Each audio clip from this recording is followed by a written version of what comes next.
आप देख रहे हैं हॉन्टेड बुक राहुल कुमार के साथ। तो चलिए बढ़ते हैं आज की कहानी की ओर। मेरा नाम संदीप है। मैं एक कार ड्राइवर हूँ। मैं एक छोटे से गांव में रहता हूँ जहाँ काम मिलना मुश्किल है। इसीलिए मैं अपने गांव के सबसे अमीर आदमी के यहाँ काम करता हूँ जिनका परिवार पुणे में रहता है।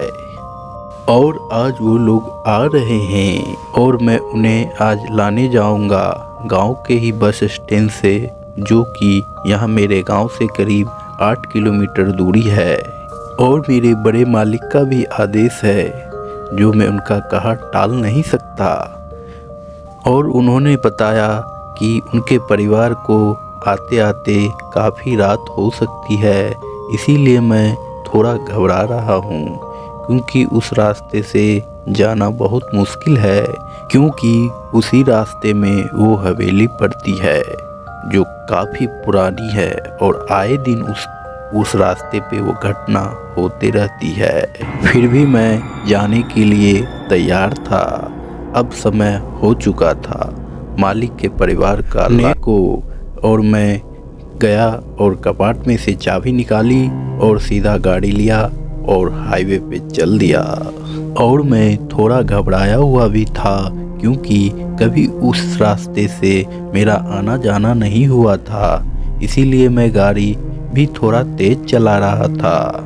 मैं अब उस हवेली के पास पहुंचने ही वाला था कि तभी एक लंबे बाल वाली बहुत ही खूबसूरत अद्भुत दिखने वाली लड़की ने हाथ देकर गाड़ी रुकवाने की कोशिश करने लगी, जो कि उसके साथ एक छोटा सा बच्चा भी था।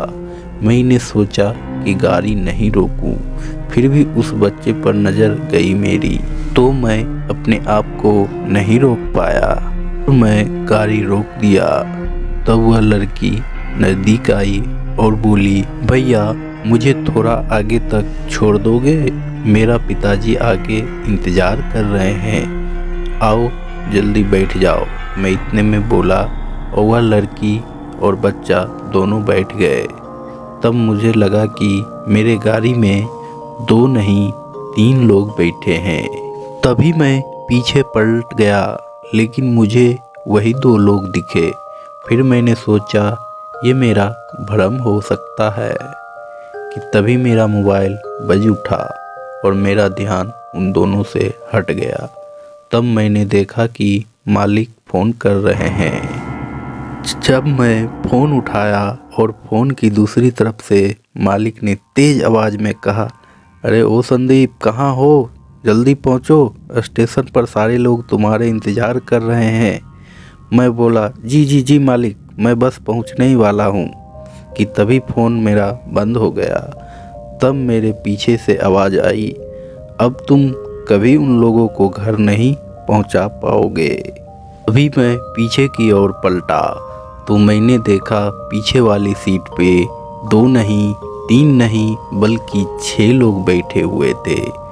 मैं देख के डर गया, और जो कि मैं पिछले 3 घंटे से लगातार गाड़ी चला रहा था, तो फिर ये 4 आदमी आए किधर से?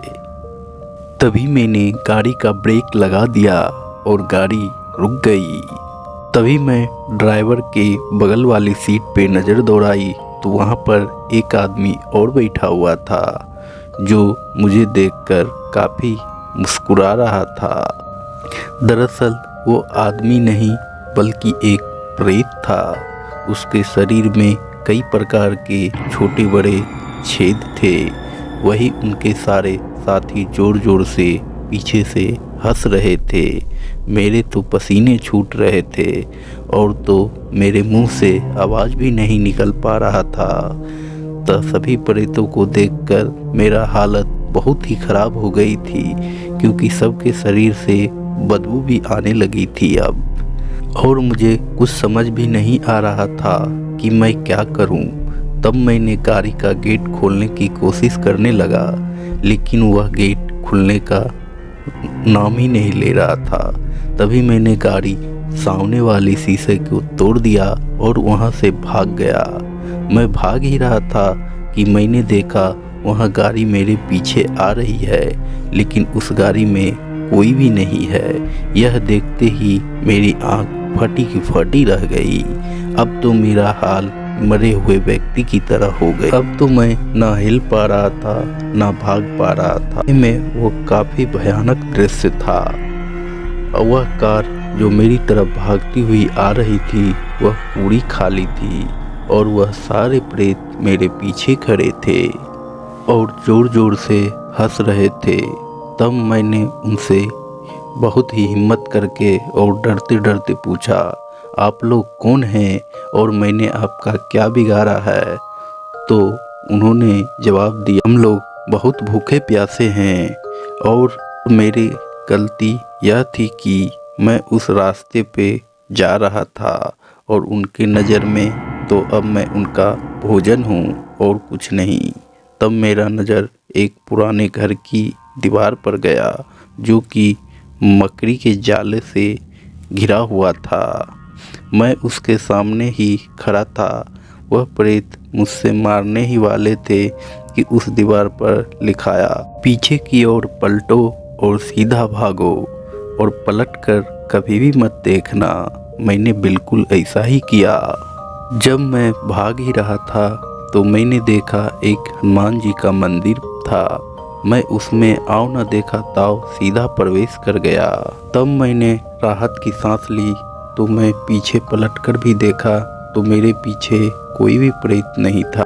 मैं काफ़ी थक चुका था और मैं बैठ के सोचने लगा कि आखिर वह कौन था उन प्रेतों के बीच में जो अपनी अच्छी पहचान होने का दिया और मेरी मदद की। मैं यह सब सोच ही रहा था कि मेरी उसी मंदिर में मेरी आँख लग गई और जब मेरी आँख खुली तो मैंने देखा अब तक तो सुबह हो गई थी। तब पुजारी जी आकर बोले, लगता है रात को कुछ भयानक देख लिया है बेटा तू। मैंने पुजारी जी की सारी बात बताई तो पुजारी जी ने कहा कि उस रास्ते पर एक पूरी परिवार की मौत हो गई थी और पुजारी जी बताए जो आज तक वो प्रेत को जिसने देखा है वो प्रेत किसी को आज तक नहीं छोड़ा है। तुम पहले इंसान हो जो जिंदा वापस आ चुके हो। उसके बाद आज तक मैं उस गांव उस रास्ते पे नहीं गया और ना ही मुड़कर देखा कभी। बस दोस्त, इस एपिसोड में इतना ही। फिर मिलते हैं एक सच्ची घटना के साथ। तब तक चैनल आप सब्सक्राइब जरूर कर ले और कमेंट में बताएं जो ये कहानी आपको कैसी लगी। तब तक के लिए बाय बाय, टेक केयर, अपना ध्यान